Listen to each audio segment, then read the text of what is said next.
Yo, what is up guys, your boy IzuKage here with What If Naruto Was Satoru Gojo, the movie. And this is sort of like the part 1 and 2 combined, but like it's the rest of the series. So that includes the rest of Naruto and up to Shippuden. So yeah, hope you guys are going to enjoy. And if you haven't seen part 1 and 2, if you have seen part 1 and 2, then there will be a timestamp on screen, so you can just skip to like part 3 or the parts you haven't watched. So with all that said, let's get right into the what if.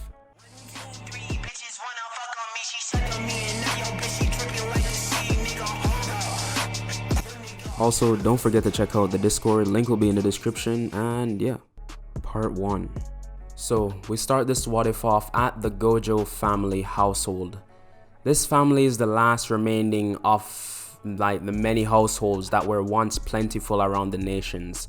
Now, after the appearance of Kaguya, who brought chakra to the world, people have lost the art of sorcery and have turned to chakra, using it to conjure and manipulate different elements, even fusing elements together.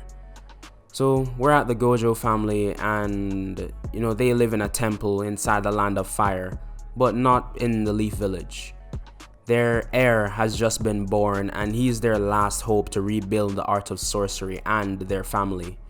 In this, Naruto's parents aren't Minato and Kushina. They actually never had a kid.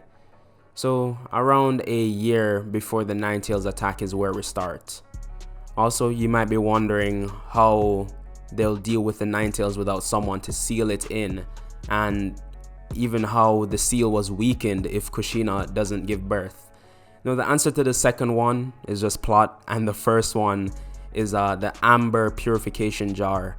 It was previously used to seal the Eight Tails temporarily before Killer Bee became the Jinchuriki. So the reason I'm using this is if you guys want Naruto to still have the Nine Tails.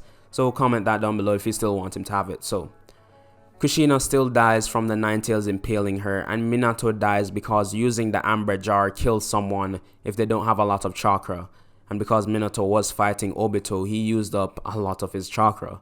So he dies from using the jar. So we start this off with a 1-year-old Naruto being examined by the elders of the Gojo family. And what they see is shocking.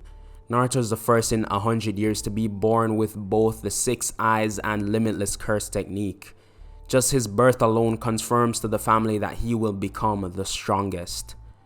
4 years pass, and Naruto is 5 years old, and his curse powers finally awakens. Naruto also has his signature white hair and sky blue eyes. And I'll go on to explain his powers as the what if goes on, so I don't drop a bunch of information on you that I barely even understand. So Naruto starts occasionally using his abilities around the temple, blocking water from hitting his hand using the infinity that surrounds him, and fending off weak spirits.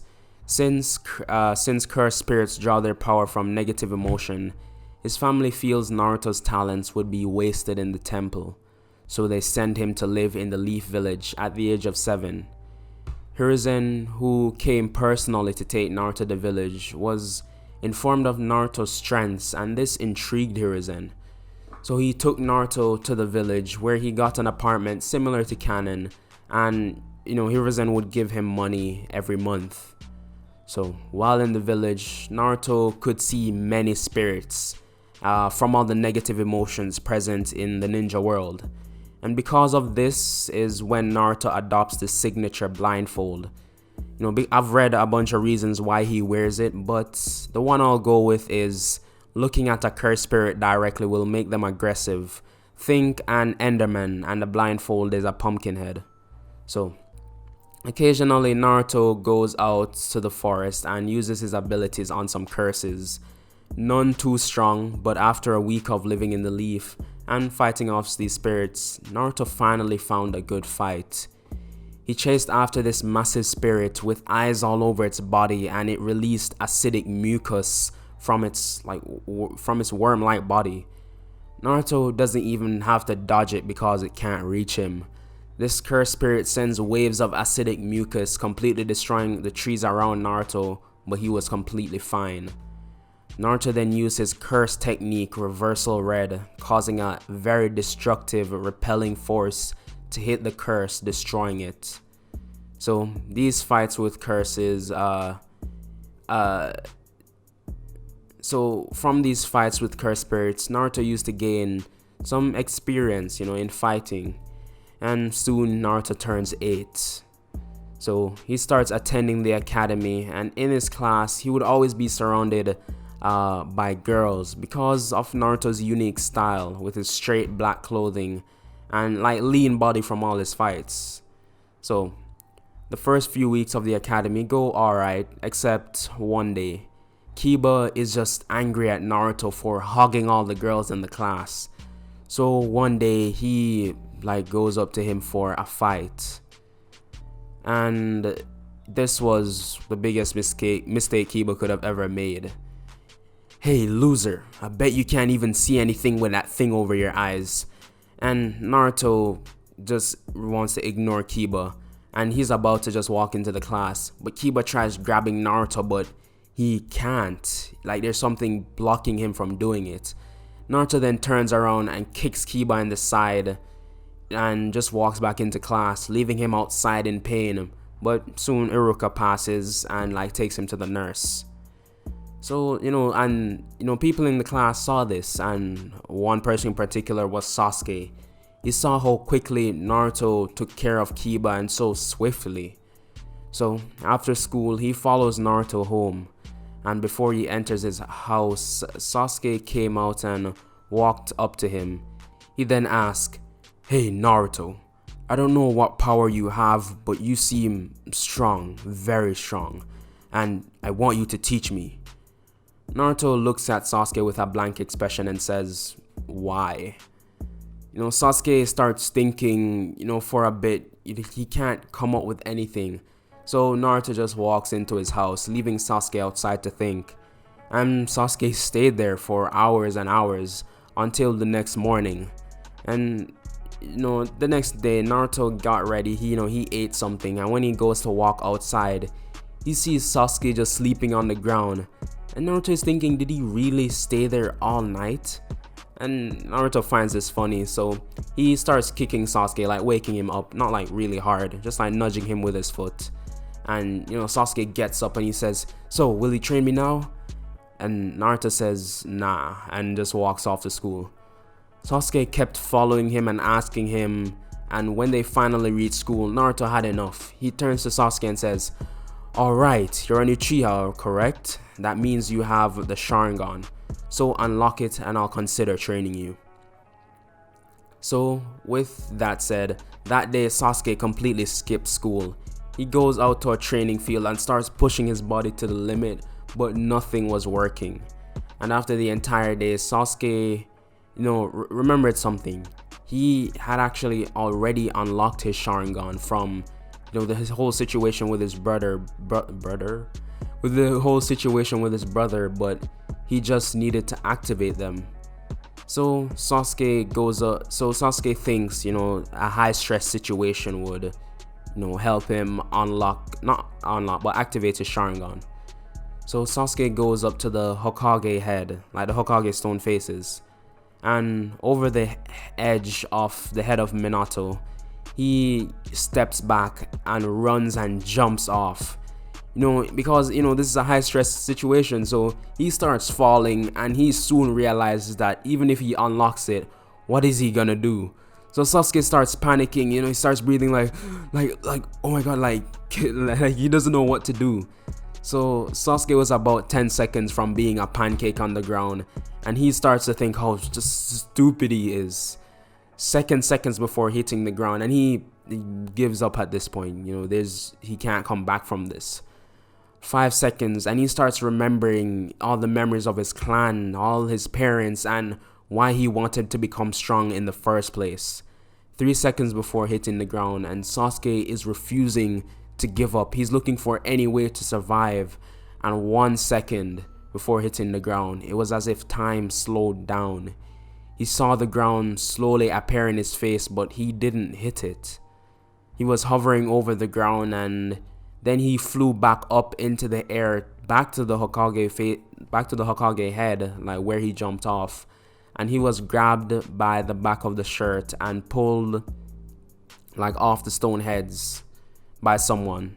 And this person let Sasuke go, and then Sasuke starts hearing laughing. He turns to see Naruto like laughing hysterically, holding his stomach, and Naruto like turns to Sasuke and says, "Bro, damn, I didn't think you were actually gonna go that far for me to train you. You're lucky though, my curse technique, I use it to pull you back."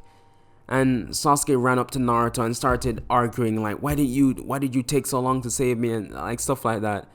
And Naruto was just laughing, but after a while he finally got a hold of himself and he says, "At least you activated your Sharingan." And Naruto pulled out a kunai so Sasuke could see his reflection, and he could see his red eyes with a single tomo in each.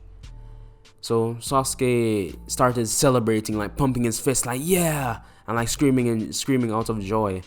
And he turns to Naruto and says like I'm ready to start my training.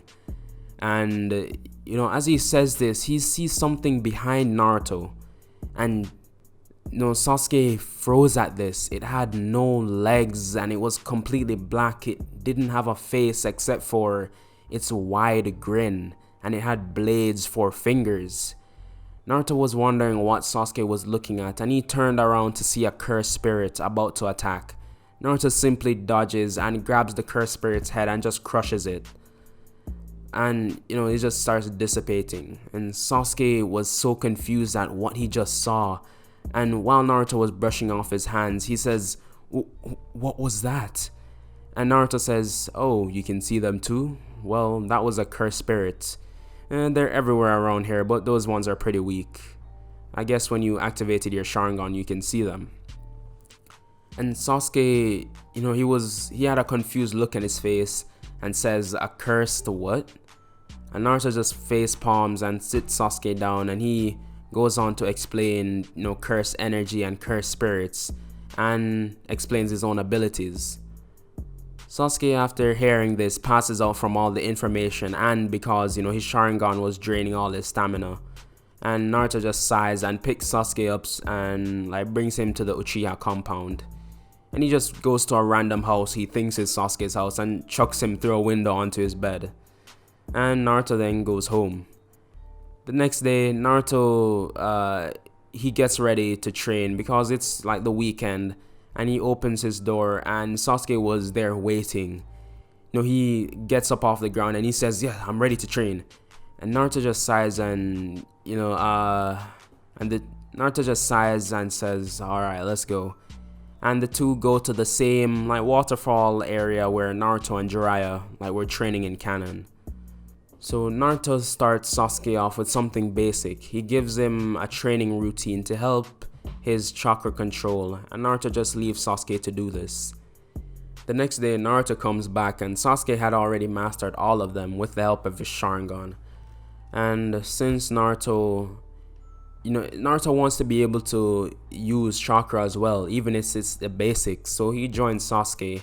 And the two, over the course of a year, learn like perfect wall walking and water walking.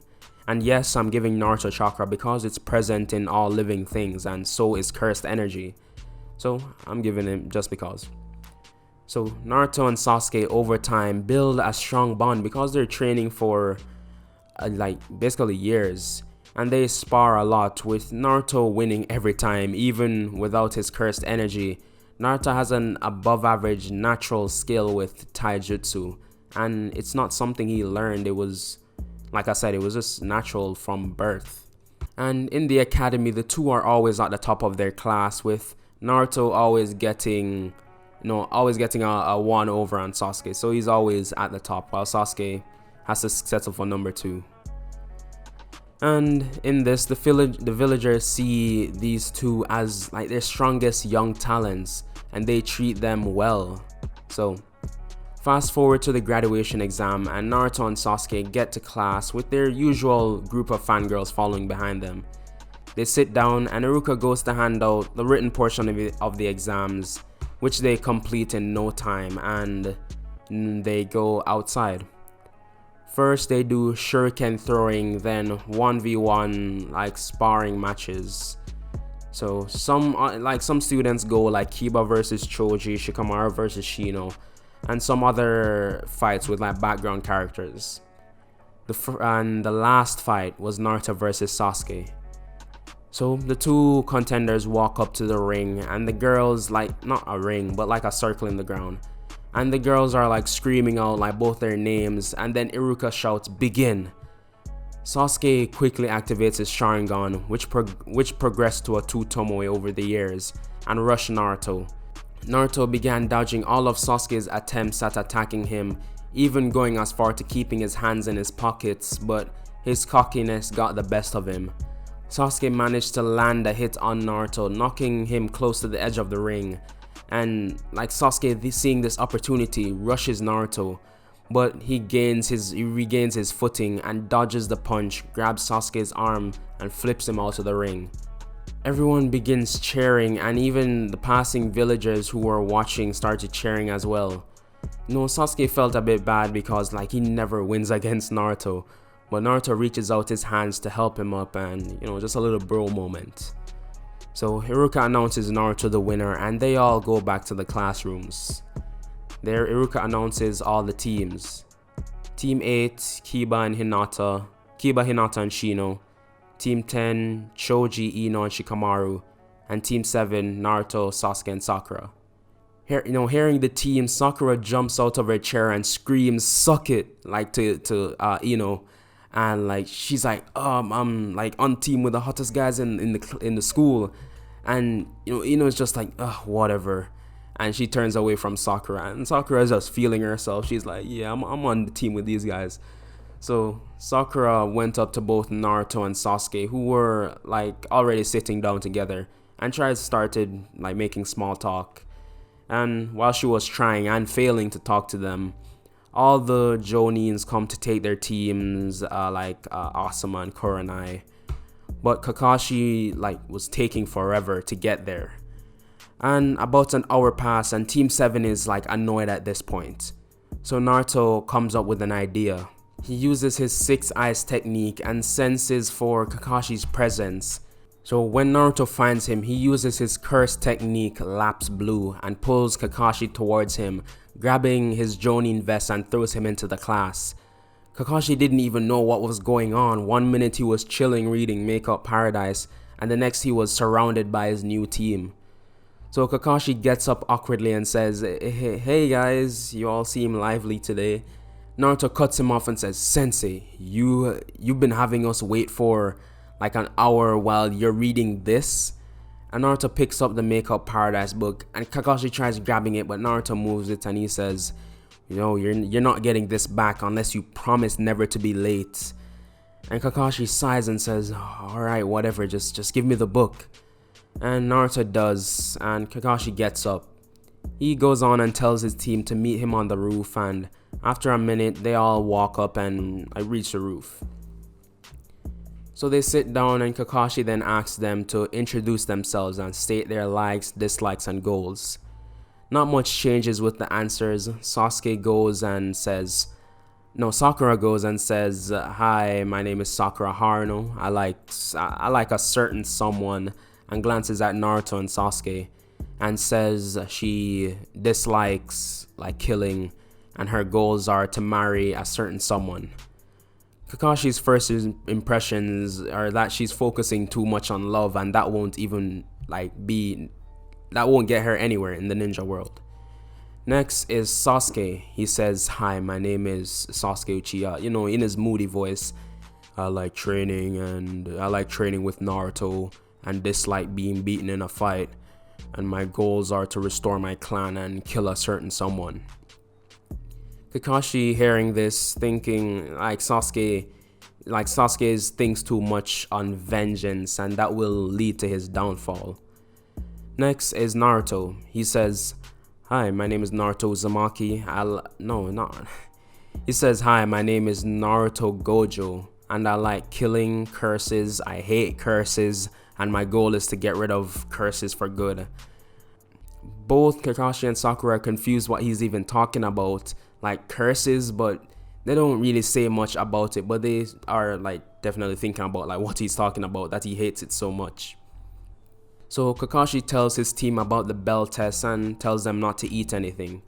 So with that, Kakashi body flickers away, leaving Team 7 to think about all that they have to come.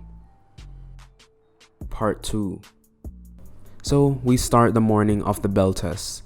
Naruto wakes up and goes to eat, and he has some, nice ramen since he's gonna be doing a lot of work today. He needs those carbs, for energy. So after that, he gets ready and heads out to the training ground where he sees his team. His team is already there.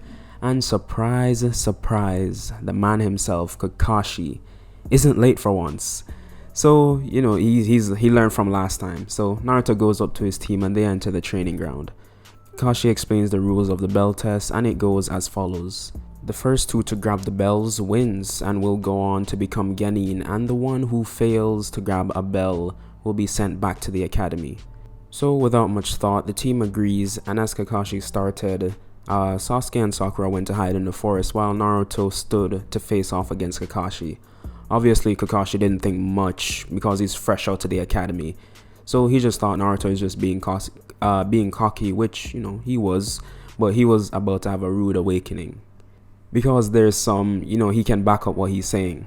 So Naruto runs at Kakashi faster than he could even perceive him, and this caught Kakashi way off guard, and before he knew it, he felt a foot hit his stomach, and this sent him flying into a tree, breaking it, and all the air in Kakashi's lungs just like forced itself out, causing him to start breathing heavily.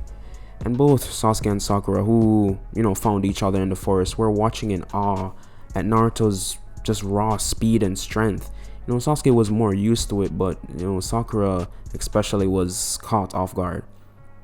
So Kakashi slowly got up and he put his book in his back pocket and raised his headband, and Naruto smiled, knowing that he's finally starting to take this serious. So Naruto goes for another, but Kakashi barely dodges. Having increased perception from the Sharingan, the two start getting into a heated taijutsu battle. Naruto makes most of the attacks, but none land, and Kakashi keeps blocking, and when an opportunity finally came, he kicks Naruto back. So with some distance between him and Naruto, Kakashi began weaving hand signs, and a water dragon came from the lake right next to them. It rushed to Naruto, engulfing him, and Kakashi actually got worried because he used a lot of chakra in that attack, and if it hit Naruto head on, it would really injure him. So the waves from the attack settled, and Kakashi saw Naruto just standing there fine. He wasn't even wet. And in his confusion, he forgot about the other members of Team 7. So Sasuke wrapped some wire around him like he did Orochimaru, and this binds him so Kakashi can't move. Then Sakura comes up and snags one of the bells, but before she could get the other one, Kakashi drags Sasuke, with his own wire, sending him into the river. But what he wasn't expecting was Sasuke just landed on the top of the water. He can water walk. And this was surprising to Kakashi because, genin aren't supposed to be water walking or tree walking. They shouldn't even know chakra control. Well, that being the case, Naruto is treating him like a toy right now, so he probably needs to rethink his logic. But Sasuke then weaves some hand signs to form a fireball jutsu, and this rushes along the wire, sending Kakashi up in flames, but a log appears in his place. Kakashi was now behind Sasuke and neck chopped him for an easy takedown, or so he thought. Sasuke had been training with Naruto for years, so he was not going to be put down that easily. So he grabs Kakashi's arms and swings him back onto the land. Then Naruto, using his curse technique, laps blue, pulling Kakashi towards him and punches him right in the face, knocking him out. About an hour passes and Kakashi wakes up broken, bruised, and his clothes soaking wet. He was tied to the pole, and Team 7, they were having a good lunch.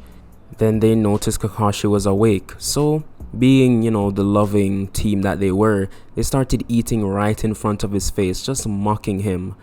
But, when they finally had their fun, Sasuke shows him the bells, and so did Sakura. Kakashi then speaks up.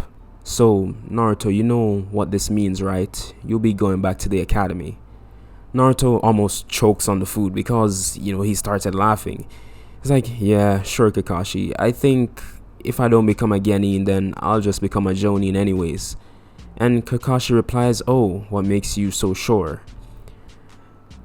And, Naruto pointing over to the fence, he says, well, I think those people saw everything. And, there were some villagers behind the fence watching the entire fight and began spreading the word of, Naruto's superhuman strength. Kakashi bit his tongue, then just sighed in defeat. So, after that, as the weeks goes by, Team 7 had been doing many D-rank missions, which started to piss Naruto off because the strongest isn't supposed to be like walking grannies across the street. And alright, let me just go on like a small rant about this for a second. Just let me clarify something. Naruto right now is really, really cocky, and he might not seem like Gojo any at all right now, but this is what Gojo used to be before a certain event in his life happened. I won't say what it is because that would be kind of spoiling the manga and this what if. So that as a certain event happens, which made Gojo the way he is right now. So yes, Gojo used to be cocky, kinda not like Bakugo, but he did take a lot of pride in his abilities. So let's just get right back into it. Naruto and Sasuke, but especially Naruto, are pissed that they're stuck catching cats, collecting litter, all those sorts of stuff. So when they go to their next mission, they ask kindly for a higher rank mission. Psych, while Team 7 was like waiting for their assigned mission, Naruto spoke up. He's like, yo, old man, I'm tired of doing these dumb missions for like 2-year-olds. Give me something better that a real shinobi, can do for the strongest. And, one of Hiruzen's guards, not guards, but like one of his Anbu, he said, watch your tone when speaking to the Hokage. And Naruto turned to him and says, oh, you want a piece of this too? And, Naruto got into his battle stance, and the Anbu said gladly while taking out a kunai. And Naruto was about to rush at him, but Kakashi grabbed him by the back of the shirt, and the Anbu got held back by another, Anbu. And Hiruzen, seeing all this, he just starts laughing. He's like, Naruto, you amuse me. I heard word you took down Kakashi without, much effort or much help. So I guess you could handle a higher mission. And, of course, Kakashi felt a hit in his pride from that. They kinda dissed him, subtly. So Hiruzen hands him a folder with a C stamped on it. He went on to explain the details of the mission, saying this is a mission to escort a bridge builder named Tazuna back to his homeland. And Kakashi was looking over the document, but there was an asterisk beside the rank of the mission. And if you don't know what an asterisk is, it's a little star symbol on your number pad. So he asks Hiruzen about it, and he says, well, Ibiki informed me that when Tazuna was registering the mission, he seemed kinda off. And Ibiki being an expert of like lying, manipulation, surveying the mind, stuff like that, he picks up things like this easily. He said Tazuna was giving off signs that he was lying, so they put the little asterisk to that it could be a lie, basically. So he gives them this mission saying they're capable enough that if it is a lie, they can deal with it. So Kakashi team and Team 7 nod, and Tazuna comes in. He's as drunk as ever and slurring his words, saying, oh, you're giving me damn kids, yada yada yada. So they wait until the next day to start the mission. So they leave the gates of the Leaf Village and start their journey to the Land of Waves. So while the team is just chilling, walking along, they're in formation, Naruto in front of Tazuna, while Sasuke and Sakura to the sides, and Kakashi behind him. While walking, Naruto sees a puddle up ahead, but he overlooks it, but Kakashi doesn't. The team passes the puddle, then two demon brothers jump out. Naruto was the last one to realize, but the first to act. He jumps over Tazuna and kicks the brother, with a massive claw into the ground before he could attack Kakashi. And speaking of, Kakashi moved to block the other brother from attacking Sakura, but Sasuke beat him to it. Sasuke just kicked the brother in the face, sending him to the ground, and he like took away all his like weapons and stuff and pinned him to the ground using his legs. So Team 7 ties the two up and begin questioning. Kakashi said, "Who hired you?" But not really surprisingly, none of the brothers replied. They were keeping quiet. And Kakashi kept trying and trying for around 5 minutes, but desperate time called for desperate measures. So he pulls out a kunai and threatens to kill one of the brothers by holding it at his neck. And the other brother, not wanting to see his brother die, he starts spilling the tea on everything about Zabuza, about Gato, about the hit on Tazuna's head, all that stuff. So once Kakashi got what he set out for, he's satisfied with the answer. He swiftly kills them with a kunai to the neck. And Sakura, seeing this, she almost throws up, and Sasuke had to look away. While Naruto, who was a bit surprised by this, he didn't look away. It was sort of a test for himself to see, if he could endure looking at it. So Kakashi seals their bodies in scrolls for the bingo book and continues on their journey. Not long after, a thick fog starts rolling in.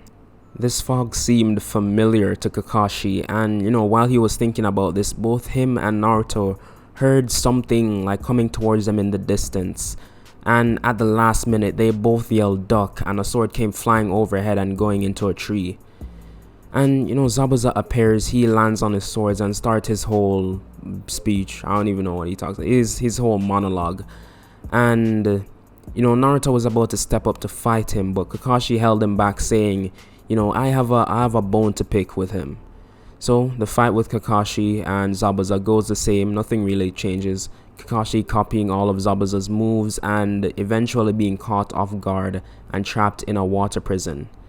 Naruto, seeing this, runs at Zabuza too fast for him to even keep up, and Naruto appears behind Zabuza, kicking him away, releasing the water prison. Zabuza got up and started, cracking all his knuckles, and he said, seems the leaf has some strong genin, but let me start to get serious. Zabuza rushed Naruto, swinging his sword, but Naruto easily dodged all his attacks. Zabuza grew more frustrated and yelled, "Haku!" And the tracker ninja showed up, and his iconic mask. First, Haku threw Senbon at Naruto, but they bounced right off him, or at least that's what it looked like to Zabuza and Haku. Zabuza tried again, swinging at Naruto, but this time he doesn't even bother dodging. The blade comes down but stops before it could even hit Naruto, which shocks Zabuza. And before he could even process this, Naruto sent a punch into his stomach, sending Zabuza to his knees, and then backed up to get some distance. Haku runs up to Zabuza to check if he's okay, that's her master. But this gave Naruto the perfect target for his new technique. Naruto points his fingers towards the two and said, "Curse technique, purple." And by combining both his attractive and repulsive techniques, they cancel out each other, producing a value of 0. So anything Naruto is pointing at becomes null, therefore erasing everything in its path. This not only destroys Zabuza and Haku, but also the surrounding forestry and some of the river and ground and all that stuff. So the dust from the attack clears and everyone just saw nothing. Both Zabuza and Haku were completely gone off the face of the earth, and this shocked everyone there.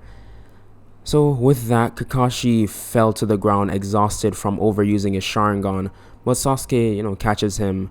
And Tazuna especially was looking at Naruto in awe, yet in fear. And so was Sakura, but not really fair.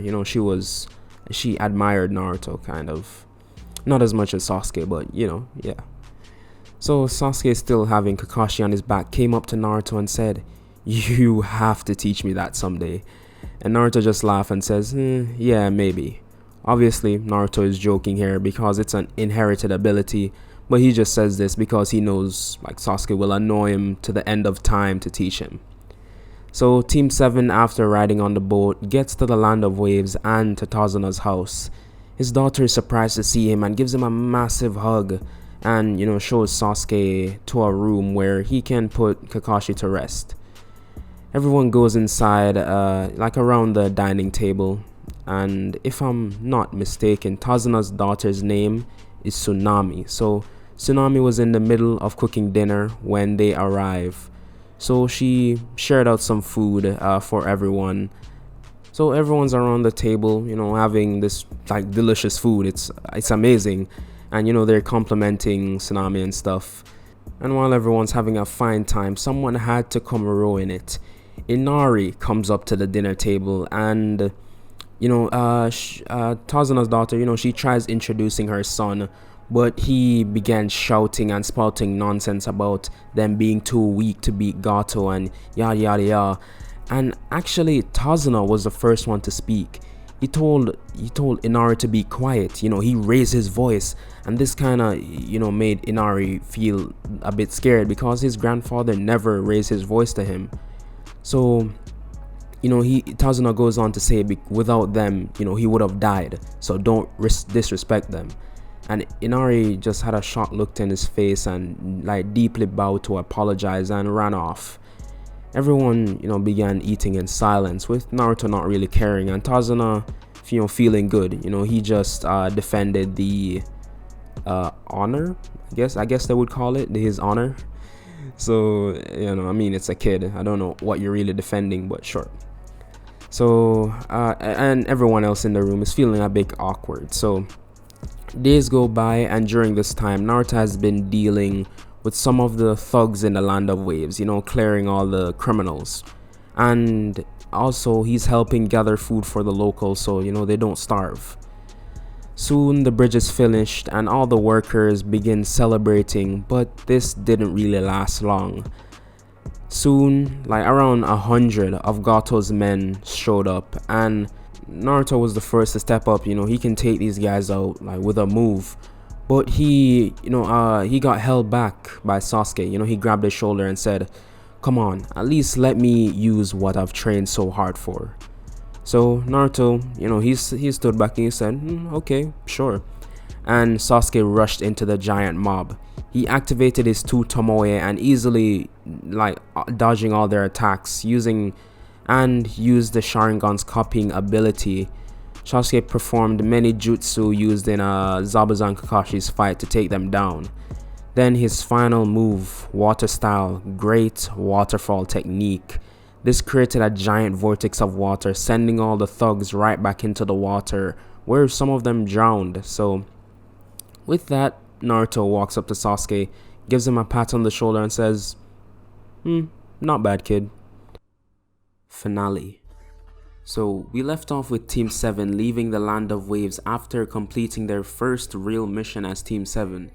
As they walked back to the village, Sasuke turned to Naruto and asked, he's like, "What type of jutsu was that? The one you used on Zabuza and Haku?" And hearing this, now both Kakashi and Sakura were eager, to hear the answer. Maybe it's some intense training or forbidden technique. But Naruto says, it doesn't make sense, I tell you, seeing that you'll never be able to do it. And Sasuke's like, "What? Are you calling me weak?" And Naruto's like, No, don't get me wrong, you're strong, Sasuke, the high tuning level strong. But I was born with this power, no one else has it, and that's why I am the strongest. And both Kakashi and Sasuke looked at each other, then back at Naruto, and he's like, nice ego there. So Naruto then pointed his finger to them and said, "You want to test it out?" And he's like, "Oh, no man, you do you, let's just keep walking." So back at the village, Team 7 drops in at the Hokage's office to collect their earnings from their mission success. Then after, they split up to go about their day. They have regular lives as well. So we follow Naruto. He is walking throughout the village and he walks past the training ground and he sees a girl with dark blue hair. And Naruto has seen her around before, and she isn't like the rest of the girls in the village. She isn't that outgoing, but trains hard. So Naruto stays and watches as the girl was practicing her fighting style on the log, perfecting the precision needed for it. So much so that she was going half an hour straight with non-stop jabs and she ended up fainting. Naruto rushed over just in time to catch her before she hit her head, and Naruto stared into her white eyes.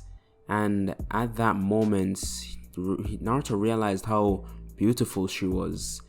No, the girl stayed unconscious for about an hour, and the sun was starting to go up.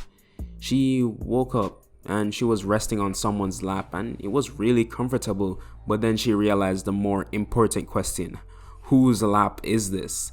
So she shot up, to the surprise of Naruto, who was even beginning to drift away to sleep. But now he's wide awake and he says, "Oh, thank God you're finally awake." And she begins blushing. She was just in the lap of Naruto, the best looking guy in the village. And now he's talking to me? It must be a dream. Well, meanwhile, Naruto, he's waving his hand in front of her face, but now she's fully red and passes out again. Naruto catches her and, gives off a slight chuckle, and he waits for another couple minutes before she wakes up again. But eventually she does, and when she's up, Naruto asks, "So, are you good now?" And the girl is still heavily blushes and nods yes. And Naruto says, "So, my name is Naruto, what about you?" And, she whispers in like a timid voice, and she says, "It's Hinata." And Naruto smiles, thinking she even has a beautiful name. So he said, "Well, better get going, it's becoming nighttime."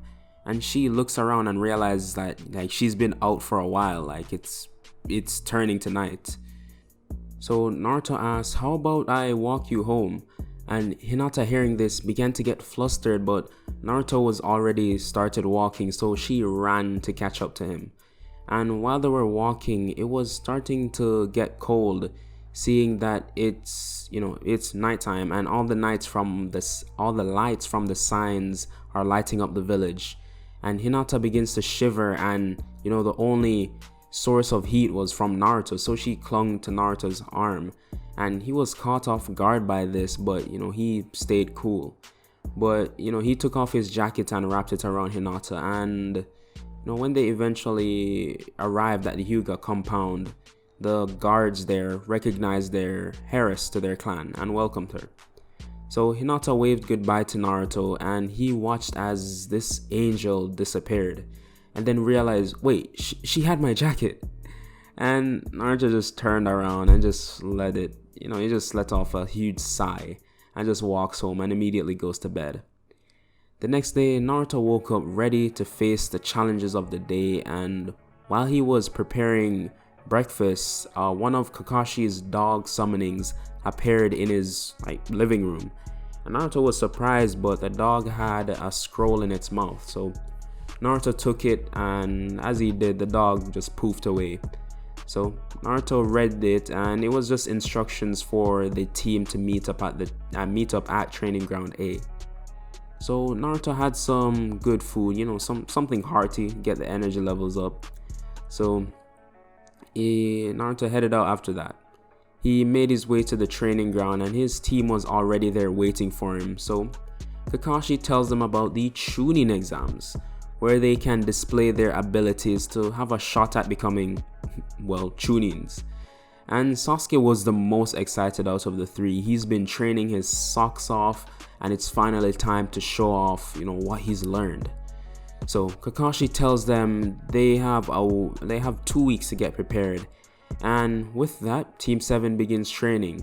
Well, more Sasuke and Sakura. And why I say Sakura is because she actually asked Sasuke to teach her some moves so she's not completely useless. And Sasuke agreed. So while those two were training, Naruto just couldn't keep his mind off Hinata. And one, because she yoinked his favorite jacket, and two, she's really beautiful, one of the most beautiful girls in the village. And so he goes over to the training ground where they first met, but she wasn't there. Naruto just sighed and sat down by the log that she was training on and just stared off into space. So a couple minutes pass, and then he heard a voice, and the person said, "Hey Naruto." And he recognizes the voice. Naruto sprang up and he said, Oh hey Hinata." And she was shocked, and Naruto saw her expression and just realized he needs to dial it back a bit. So he says, you came here to train again? And like she nods and took as her stance towards the log. But Naruto stalked her and asked, like, why not we spar together? And Hinata was caught off guard by the offer, but still agreed. Fighting an actual person would be better training than a log. So they start fighting. Naruto is mainly dodging while Hinata is dishing out palm strikes, aiming for Naruto's chakra points, but soon she realized that she can't hit them. Like there's something physically stopping her. So when Hinata goes for another point on Naruto's shoulder, he ducks down and goes to flip her legs, but an overgrown root trips him up and they both fall over. And Naruto was on top of Hinata and he opened his eyes and their faces were like centimeters away from each other. But Hinata just couldn't keep her cool and began turning crimson red and passed out. So Naruto got up and just facepalmed, thinking, oh boy, what am I gonna do with her? Anyways, let's just skip to the Chunin exams. So as I said, Sasuke and Sakura were training during this time, and so was Naruto and Hinata. So Team 7 arrives at the academy where the first stage of the Chunin exams are going to start. So they walk in the building and there's this huge crowd trying to get let into the exam room. But of course, all three of them see through this genjutsu and just walk past. When they get upstairs, the group were stopped by a member of Team Guy, Lee actually, and he challenges Sasuke to a fight. At first, Sasuke was going to accept this, like he never backs down from a fight, especially from some rando who thinks he's better than him. But Naruto held his shoulder and said, don't, it's not a good idea, and if he's good enough, you'll be able to fight him in the Chunin exams. So let's go. And with that, Sasuke left Lee and all three of them enter the exam room. This is the written portion where everyone has 10 questions to answer in half an hour. Naruto and his team really have no problem solving these questions off their own intelligence. So Naruto actually, began looking around because he's finished, he has nothing to do. And this entire time his head was buried in his test. Then he realized the person sitting right next to him was Hinata, and she seemed to be struggling a bit, so Naruto used his leg and bumped hers to get her attention and moved his paper over a bit so she could see. And Hinata was reluctant to take the answers, but after going through the questions again and seeing that they were almost impossible, she did. So fast forward 50 minutes and it's the end of the test, and it's time for the final question. Ibiki, the proctor of the exam, says, so first you guys have to decide whether or not to answer the question. But if you choose to answer it and you get it wrong, you will be barred from taking the Chunin exams forever. And everyone in the room got tense, many couldn't take the pressure and left. If the test was so hard, imagine the final question. So they didn't want to take the chance, and more than half the people in the room left. Then Ibiki announced they all passed, and everyone was confused, isn't there supposed to be a question? But Ibiki announced that it was just all a psychological test to see if they would fold or not. And everyone lets out a sigh, but it's not over yet. Uncle busts through the window screaming, "Alright maggots, it ain't over yet. Get your butts over to the force of death now!" And she then burst into a plume of smoke, and everyone in the room rushed over to the second stage of the Chunin exams. Once they're there, they see that same lady again waiting for them, and she goes on to explain the rules of the Chunin exams and make sure that they all know that killing is allowed, and if anyone wants to leave, now's their chance. And with that, a few teams do leave. They're not ready to risk their lives for the shinobi lifestyle. So she shows everyone what they'll pick where they'll pick their scrolls, and on a map she shows all the different gates and which team should go to which. So with that, Team 7 gets their Earth Scroll and rushes in and goes over to their gates, and so does everyone else. So the whistle blows and then everyone rushes into the forest towards the center, and all of them are on high alert for any attacks from the creatures in the forest or other participants of the exam. So as they're jumping from branch to branch, a massive snake comes out of nowhere and rushes the group. Naruto was the first to see it coming due to his superhuman reflexes, and he activates his curse technique, Reversal Red, and a high repulsive force hits the snake, sending it back into the forest. And mind, they didn't even stop moving. Sasuke is looking at Naruto with slight envy of his power, but he just can't be angry at him. He needs to work hard, and maybe, just maybe, he'll match that someday. So the group is still hopping on branches, and they come across a Sound Village team. They stop and watch their movements from the branches above, and the team is discussing among themselves how they'll capture Sasuke for the boss. And Naruto is thinking, they probably want Sasuke.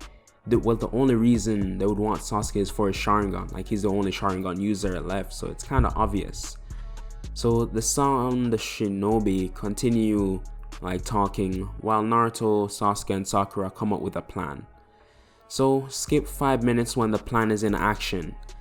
Team Dosu sees Sakura running out of the forest screaming for help. They're all caught off guard and didn't feel like attacking because she was running from something. Plus they didn't see a headband, so maybe she was a villager just caught up in the exam. So Sakura runs towards Kin, the female of the group, and she wraps her arms around her, hugging her, saying, "Please help me, he's coming." And Kin is asking, "Who's coming?" And Sakura says, "Me," and reveals the kunai in her hand and stabs Kin in the back. Dosu and Zaku are shocked, and Zaku rushes Sakura but is stopped by a fireball from above. The two look up and see Sasuke in the tree, and Dosu is saying in his head, "These damn brats," and he's gritting his teeth. While Zaku is fuming and screaming, "You killed Rin," and pointed his hands towards Sakura and said, "Slicing sound wave," sending a massive wave of high frequency sound at Sakura. But Naruto jumped down, blocking the attack, and Zaku is confused how the sound didn't affect him and sends another wave of sound. Naruto just stood there and took it before disappearing from his vision. Zaku was looking around waiting for an attack from any direction, then it came. From behind him, Naruto kicked him into a tree, and this kick broke his spine, and the tree he hit into broke a few ribs. Dosu was shocked at the speed but wasn't gonna be taken lightly. Dosu rushed Naruto and tried landing a hit, but Naruto just blocked it with one hand, easy. Dosu smirked and said, "Aha, I got you," and produced sound waves enough to tear through someone's eardrums, but to Dosu's surprise, it's like it didn't even touch him. Naruto then jumped up and spin kicked Dosu in the face, sending him into Zaku, who was starting to get up but not anymore. Sasuke jumped down and went over to help Sakura, and she showed the scrolls they had, and they had just the one they needed, a heaven scroll. So the team popped a few food pills and made sure they were energized and started back on their run to the center of the Forest of Death. But something they didn't know, Orochimaru was actually watching them from a snake he had left with Team Dosu, and he wanted to go after them, but the only problem was Naruto. What was that kid? He was just playing around with some of his strongest.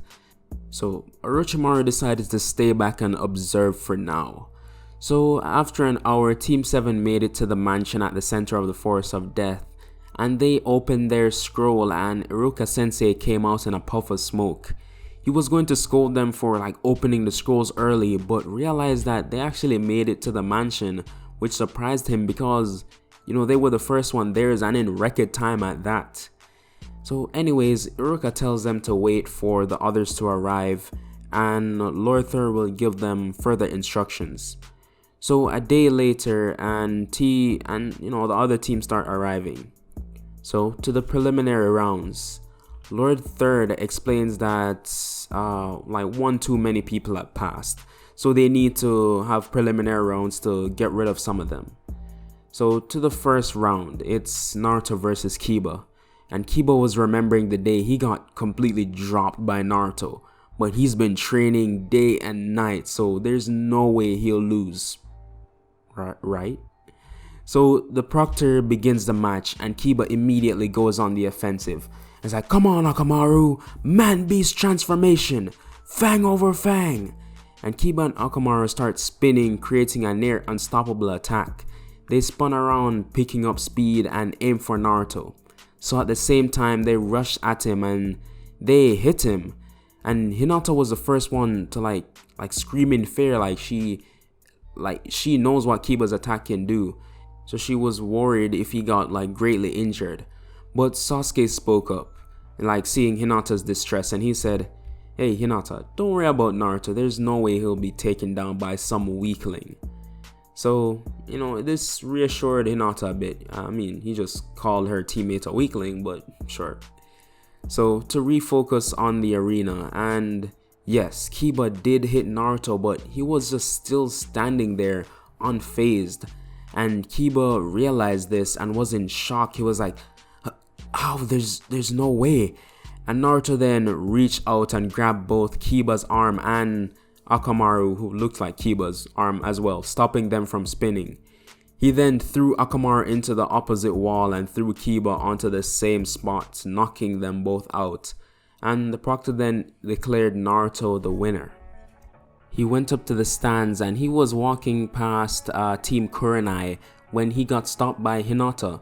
Like she bowed down, and not bowed down, but bowed a bit and presented Naruto with like some healing cream, and she was telling him like, "Good job." And Naruto accepted it with a smile, and Hinata ran back to her Jonin sensei. So the next few fights go the same, but Sakura beats Ino. Since she's been training with Sasuke, so I don't see how it would be a tie or anything like that. So to the next match of importance, Hinata versus Neji. Hinata is going into this match with like a bit of confidence. She's been practicing and honing her skills for days, so with that, the proctor starts the match. Neji rushes in, and in his superior speed to Hinata caught her off guard, and he lands like 5 hits on her chakra points, slowing her down even more. Naruto watched the match and was gripping the rail so hard like he began to bend it. So Hinata refocused and started to block all of Neji's attacks, deflecting them with her own strikes. But at this rate, it will go on to be like a stalemate, or for people who don't play chess, a draw. So while they're just blocking each other's attacks, let's have a flashback to last week. Naruto and Hinata were in the middle of training when she ran out of steam and had to rest for a bit. Naruto sat down next to her and asked what's her motivation for trying so hard, because remember, in this, Hinata was actually training before meeting Naruto. So yeah, she has a bit of experience. So she says, "My clan is my motivation. Someday I'll be the head and I want to fight for it, because I know there's going to be people opposing that idea."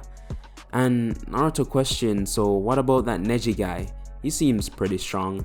And Hinata looks down to the grass and she says, "Yeah, he's a prodigy, born with immense talent. I'm not even sure I'll be able to beat him." And Naruto saw how sad the mood was getting, so he said, "Come on, get up, let me show you something." So Hinata does, and Naruto says, "Stand completely still.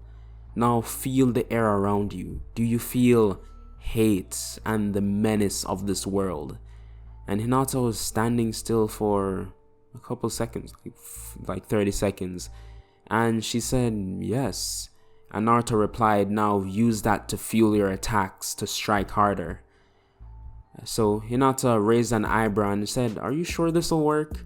And Naruto just put up his thumbs up and says, I know it'll work. So back to the present. After deflecting another attack, Hinata backs off to get some space. Then she began to focus, feeling all the hate in this world. And she opened her eyes and saw Neji running towards her.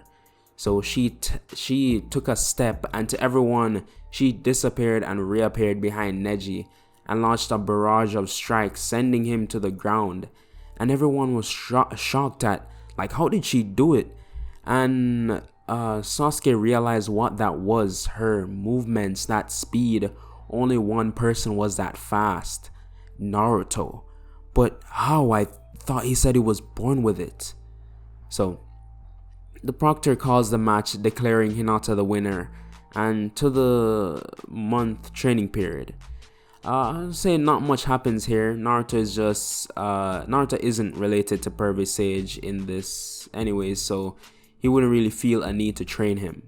Instead, Naruto and Hinata train together while Sasuke learns Chidori from Kakashi, and actually Sakura learns Genjutsu from Kurenai. So while in their training, Hinata asks Naruto. He's like, hey Naruto, why do you wear that blindfold all the time? And he then asks, what, you don't like it? And Naruto, she quickly says, no, like, it looks good. I was just wondering, if you could see anything. And Naruto said, well, if I couldn't see, could I do this? And Naruto goes up to her and hugs her. And Hinata was shocked, to say the least. And Naruto released a hug and says, wow, I'm impressed you didn't faint this time. And Naruto has her hands on her knees yeah, she gives a small thumbs up. So, to the third stage of the Chunin exams. Since Neji has been taken out early and Sakura actually moved on, the matchups will be a bit different. First, it's Sakura versus Hinata. So we start the match. Hinata rushes Sakura immediately, actually landing multiple attacks on her. And before any damage could be done, she had to backflip to make some distance between them. Sakura then weaved hand signs saying Earth Style Avalanche. A wave of rocks barreled towards Hinata, and you would think she'll try to dodge, but no, Hinata stood her ground and used multiple air palms, sending out streams of air, creating a hole in the avalanche so she could get through. Sakura was surprised but worried. That jutsu alone took a third of her chakra reserves. One more and she'll have to forfeit. So Hinata again dashed towards Sakura, now with her Byakugan activated, and she strikes the chakra points in her shoulder and chest. With most of her chakra points blocked, Sakura couldn't use her chakra anymore, and since she couldn't continue, the proctor called the match. Both competitors returned to the stands and Sakura kind of felt defeated. All her hard work was really and truly for nothing. But Sasuke come up to her and gave her some reassuring words. I don't know, you come up with some words. But this brought up her mood tenfold. So the next matches go to canon. Shikamara versus Tamari. Tamari wins. Shino versus Kankuro. Shino wins because Kankuro forfeit before the match even started. So he was like, yeah bro, I'm tired, I can't bother with this. So next up is Sasuke versus Gara. The match starts and it goes similar to canon, at least at the start. Most of Sasuke's kicks and punches are blocked by Gara's sand. He tries outspeeding it, but the sand was faster than he thought, and Sasuke quickly decided to use his new jutsu. So Sasuke starts making distance and he runs all the way up the side of the Chunin exam walls, and he does his hand signs for the Chidori, 1000 birds. He runs full speed down the wall and crashes into the ground and dashes at Gara at full speed. And he gets right up close next to Gara and plunges the Chidori through his sand barrier and tearing a hole through Gara's shoulder. Gara screamed in pain and the sand created spikes and Sasuke had to back off. Gara kept screaming, and with every scream, the sand shinobi in the area were getting even more scared. A ball of sand formed around Gara and his transformation began. He entered his half Shikaku state. Through a hole in the sand, Gara created like a hand made of sand and began attacking Sasuke, but he could easily dodge it, so the ball of sand around Gara fell, revealing his now demonic appearance. Naruto, along with the leaf shinobis, went on guard, and this just didn't seem right. Then a jutsu was casted. Everyone in the stadium was caught under it and fell asleep, except the more experienced ninjas and the ninjas with dojutsu. Naruto, who wasn't affected, looked around and he knew they were under attack. Then he looked towards the Hokage, like where the Hokage was seated, and saw the Kazekage not morph, but his skin peel off into Orochimaru.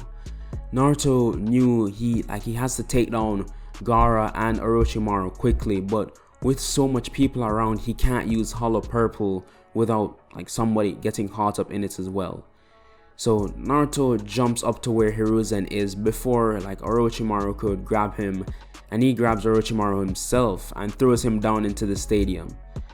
Once he's down there, Naruto shouts at Sasuke to leave, go back up to where the other people are, and Sasuke, he knows when Naruto isn't messing around, and Naruto is not messing around. So he quickly runs up to the seats, not to get in Naruto's way. So Naruto uses curse technique, lapse maximum curse energy output, and creates a center of gravity in the middle of the arena, pulling both Gara and Orochimaru in. Then uses his domain expansion, but it's not very large, so anyone in the stadium would be affected, just these two.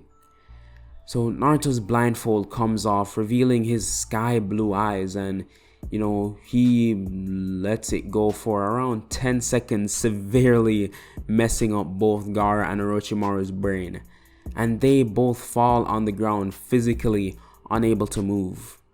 So all the sand shinobi stop and stare at their supposed secret weapon just lying on the ground, defeated by just one kid.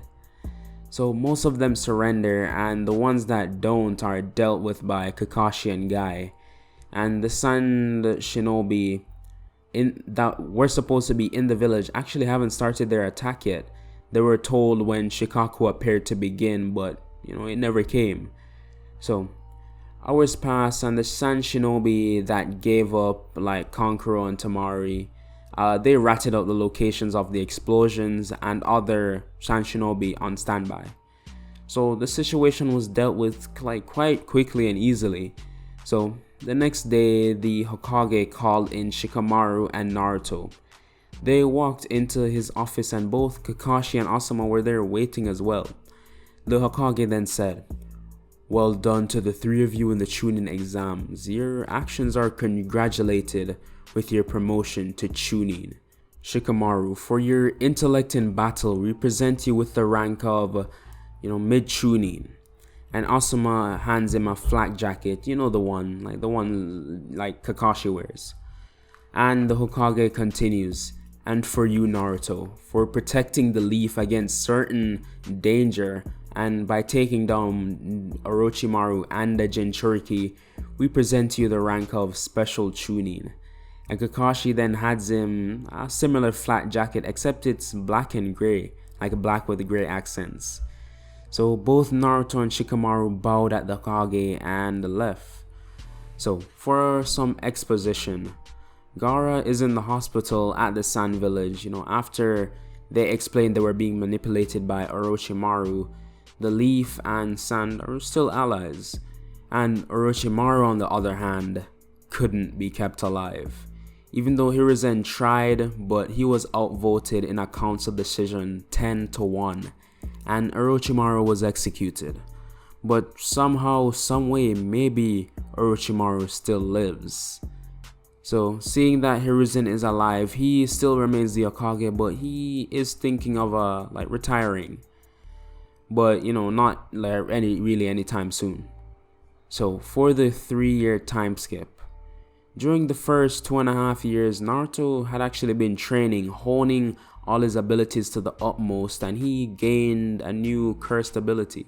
It's called Curtain, where he can create a barrier around a certain area, not allowing either a specific person or thing to enter. Also, Naruto has been, mingling with Hinata. The two have gotten a lot closer over the past like 2.5 years. But I'll show you some of that a bit later. So for the last few months of the time skip, Naruto actually decides to return to his home, the Gojo household.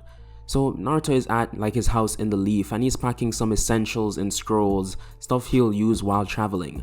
But before Naruto leaves the village, he has to tell Hinata, like they're in a serious relationship, so it would make sense. So Naruto goes to the Hyuga compound, and to get in, he has to pass the guards and give them like all his stuff. It's just a huge hassle. It's like the TSA at the airport. Annoying. So Naruto decides to take the quote-unquote back entrance. Naruto hops the fence and realistically, because of his speed, he can't easily be detected. I mean, except for the guards using Byakugan, but they don't have it on 24/7 because that would be draining their chakra. So anyways, Naruto gets in and he sees the window to the room that he remembered like Hinata lived in, like the last time he saw her there. I mean, it was 2 years ago, but still. Naruto goes up to the wall and wall runs because Naruto does know basic chakra, just how to manipulate chakra on a basic level. So he wall runs all the way up to the window, and as he's crawling in, he trips on the edge of the window and lands on the floor. He's like, oh, damn it. So he gets up, rubbing his cheek, and he looks up and sees Hinabi, not Hinata. And Hinabi was ready to scream, but Naruto rushed over and covered her mouth. And she began elbowing him in the chest, but it doesn't do much. So Naruto holds her until she starts calming down, but while she's cooling off, Naruto is trying desperately to explain that he came to see Hinata, but Hinabi didn't believe him. So after a minute, the bamboo floor started creaking and the sound got closer to the room. And Naruto didn't know what to do or even where to go, so he just froze. And the sliding door opened and it was Hinata. She came to check on Hinabi, but this is what she saw. Naruto holding his hand over Hinabi's mouth and his other hand keeping her hands from moving. So yeah, it's a bad look. So Hinata rushes over to Naruto, shouting, what are you doing here? And what are you doing to Hinabi? And Naruto is stuttering, I was trying to... But Hinabi got loose and said, help me. He snuck into my room. And Naruto went to Hinata's foot and he's bowing at her feet and he's saying, please believe me, it's just a misunderstanding. And Hinata, she just began chuckling a bit. She rarely gets to see Naruto like this, so she lifted his head up and hugged him, saying, come on, I know you're not like this. Also, I forgot to tell you, I got a new room. My father was really proud of my performance in the tuning exams, so he started treating me, better, like a real daughter. And Naruto, hearing this, was extremely happy for Hinata. She has been training all those days and it's finally, being recognized. So before he got, Naruto explained how he has to leave and go to his family outside the Leaf Village. And Hinata, she actually never knew anything about Naruto's family, so one, she was shocked to find out, and sad that Naruto would be leaving, but also happy for him, a bunch of emotions right now. But yeah, she's happy for him, and so Naruto kisses Hinata on the cheek and says goodbye, then jumps out the window back over the fence and just immediately starts running towards the main gate. Naruto makes it there, but just keeps running, and he goes east of the Leaf Village, near the coast but not on it. So the journey takes about 2 days, mainly because he stopped to check out the scenery on the way. So Naruto, he is hopping through the trees and looks at a map he brought with him and thinks, it should be right around here. And as he says that, he enters this clearing in the forest which had a lake and a hill and at the top of the hill were multiple houses and temples that made up the Gojo household. So Naruto made his way up the hill and was greeted by the guards, his own cousins. They embraced him in a hug, and they were saying how long it's been. And remember, Gojo is like 6'3" or something, so he's towering over his 5'8" cousins. And so they're commenting on that, all stuff you would talk about with family and stuff like that. So Naruto enters the gate, and as he is walking to his house, many of the people are stopping him, saying hi, and the same old thing you will get from like relatives you haven't seen in ages. So Naruto makes his way to the main temple in the entire like area, you can call it that. So he enters and he sees a bunch of kids running around, play fighting, and this old lady watching over them. Naruto walked up to this old lady, and old people in anime, their eyes are always closed. And well, she looks up to Naruto and her eyes open in surprise. It was like life just gave her old bones some energy, and she got up squeezing Naruto in a hug, and like she called for all the other family members. So Naruto's parents came down along with some more elderly, and he doesn't have any siblings, so like none of that. And Naruto's mom like sees him, and she runs in and she's like tearing up, and she's saying how much he's grown and all of this. And so while in the hug, his dad joins, and his mom starts kissing him all over, like inspecting him to see if he's healthy, motherly stuff. And she's really still in disbelief. But soon the fun was over. The elderlies that came down with their parents tapped his mom on her shoulder and shook their heads like no. And Naruto was confused and asked what's wrong. And one of the elders spoke, "Please come with us." And they took Naruto into a darker part of the temple, lit with red flames. They sat him down while the three elders like sat in front of him. The middle one spoke. "Naruto, we have foretold your arrival, and with it, a prophecy. If Naruto is to return within 10 years, we predict the coming of a powerful spirit, which first attacks the sand, then rock, then fire, then cloud, then mist." And Naruto, hearing this, was surprised to say the least, and he asked when will it come. But as he did, one of Kakashi's ninken, like Pakun, came into the room.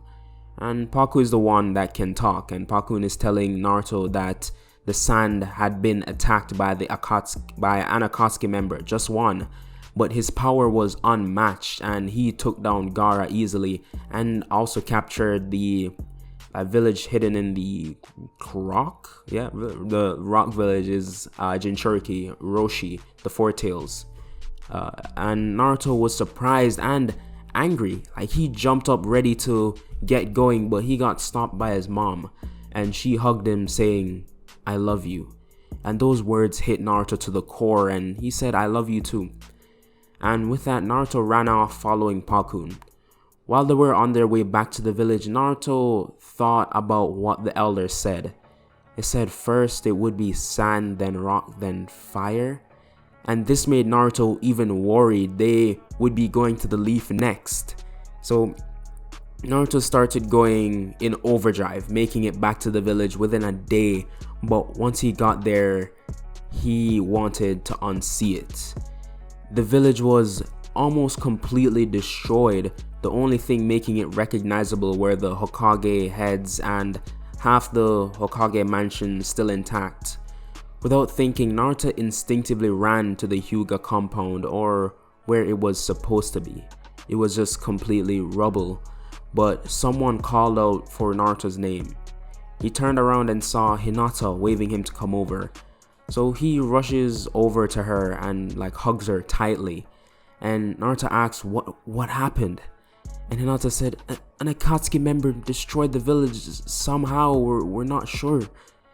And veins started popping out of Naruto's head, and he's gritting his teeth in just pure anger. So Naruto went out to the center of the village and saw them, the 6 paths of pain, but the Deva path looked strange. It had gray skin with markings all over its face, and Naruto took off his blindfold. He's serious and could see and now his eyes are exposed to all the cursed energy, and he sees all the intense concentration of cursed energy around Pain. And Naruto, he recognizes this, and under his breath he whispers, "Sukuna." This, for the uninitiated, is a mighty curse spirit. Some call the king of curses, but his power is separated into 20 fingers. But those were locked away by some older members of the Gojo family back when, sorcery and stuff like that was common. So they hid it away deep inside the woods, somewhere random in the land of fire, so no one could find them. But while Pain was perfecting some of his more destructive techniques, he uncovered it. The cellar contained 10 fingers, and Pain got the urge to eat all of them, and this gave him this near unrivaled power. So back to the fight. The 6 paths of Pain, except the Deva path, rushed Naruto, but all were taken out with a hollow purple attack. Just completely taking them off the face of the earth. The Deva path dodged this though and began a sort of power up, his body becoming bigger and buffer, the markings spreading all over his body, and Naruto tried rushing the Deva path, but it was fast. The path dodged all oncoming attacks, then used the almighty almighty pull, and then dismantle. But the infinity around Naruto blocked the slash attack from hitting him. So since he got pulled towards Pain, he was really close. So Naruto took advantage of this. He used his curse technique, Reversal Red, and this repulsive force sent Pain flying into a rock wall behind him. So Naruto reached into his tool pouch and pulled out 3 kunais, which had explosive tags attached to them. Naruto threw the kunai at Sukuna, and 2 going into both his shoulders and the 3rd one into one of his legs.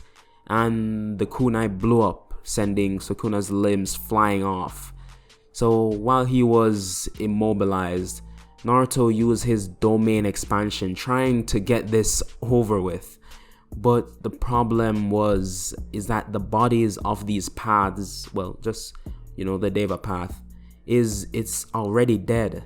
And Nagato is controlling them, but he isn't psychologically linked to the body. So there's basically nothing to mess with. It has no brain, so the domain expansion doesn't work. So this only gives Sukuna time to regrow his limbs using a common reversal curse technique.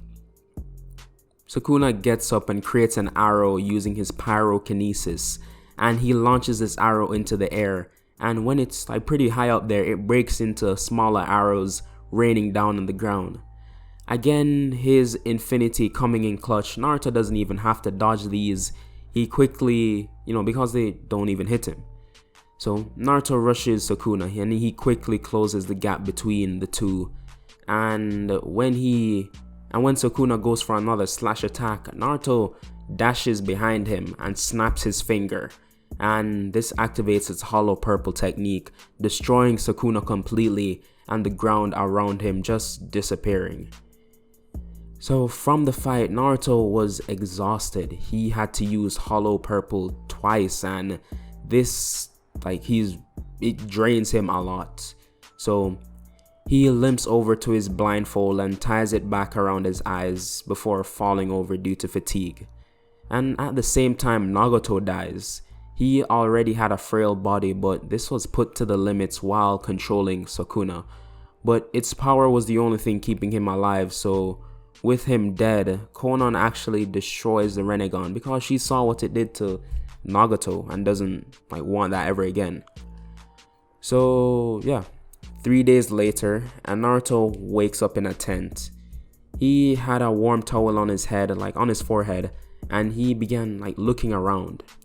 So the sun was coming up and it shined through the tent perfectly onto his angel, Hinata, sleeping right next to him. And Naruto, he just couldn't help but smile. and he kisses her, and this wakes Hinata up. And she was shocked to see Naruto awake. Like, she damn near choked Naruto with a hug and like was crying her eyes out. So Naruto lifted up her chin and gave her another kiss, saying he's fine, there's no need to cry. But this just made her cry even more. And all the noise caught a certain someone's attention. Kakashi. He was passing by and heard all the noise and entered the tent. Kakashi said, "Oh, Naruto, you're finally awake." And like he responded, "Yeah," while scratching the back of his head. So Naruto, he asks like, "How's the Hokage? He must be devastated with the state of the village right now." And both Kakashi and Hinata had a sad look on their faces. And Kakashi said, "Well, Naruto, I need to tell you something. The Hokage, he's dead." Hearing this, Naruto froze, and the old man is dead. That just kept repeating in his head. Hiruzen was like a second father to Naruto. And, remember, he was the one who brought him to the leaf and taught him like many things. He was always there in Naruto's like earlier life, but now he's gone, like forever. Naruto was brought out of his flashback by Hinata, who was like slapping him on the cheek, not hard, but like when you were trying to wake someone up. So Naruto is brought back to reality, and Hinata says, "Let's go see the village, to take your mind off things." So Naruto agrees, and they both get out of his tent and they walk over to the massive crater that was the Leaf Village. Naruto, he just looks down. He's blaming himself. Like the elder's prophecy even said that if he hadn't showed up, there wouldn't be any danger. So Hinata obviously sees the distress on Naruto's face, and she holds his cheek with both hands, like sandwiching his face, and says, "Hey, come on, snap out of it." And while that, like, she's rubbing her hands around his cheek, and she's saying, "Come on, we both know that without you coming when you did, that guy would have done way more damage. So don't feel upset. Yes, people died, but we can grow, we can move on, and they didn't die in vain. I mean, who knows? Maybe this is a fresh start for a great village with you as its leader." And Naruto just felt every word Hinata was saying, but realized something. And he said, "Wait, what, leader?" And Hinata smiled and covered her mouth, and she's like, "Oh, wait, did I say that?" Well, there's no hiding it now. And she made a signal, and with that, most of the villagers came out and started celebrating and congratulating Naruto, for saving the village. He's the hero of the village. So after all the celebrations, everyone in the village, they all decided on making Naruto the new Hokage. And I'm gonna be leaving this one off here. You may be asking, hey, what are you doing? We still have Otsutsuki stuff, we still have Ten Tails. Well, yes, we do, but I just feel like it's a good ending, honestly. It leaves room for interpretation on your part, so you can decide how you want it to end. That, and I'm more than 11,000 words into the finale and I'm dying. Anyways, thank you guys so much for sticking around to the end of the video. Please, it would mean a lot if you like the video, if you liked it. And if you like my content in general, why not subscribe? It's free. We all like free things. So, and you help me grow. So with that all said, I'll see you guys in the next What If.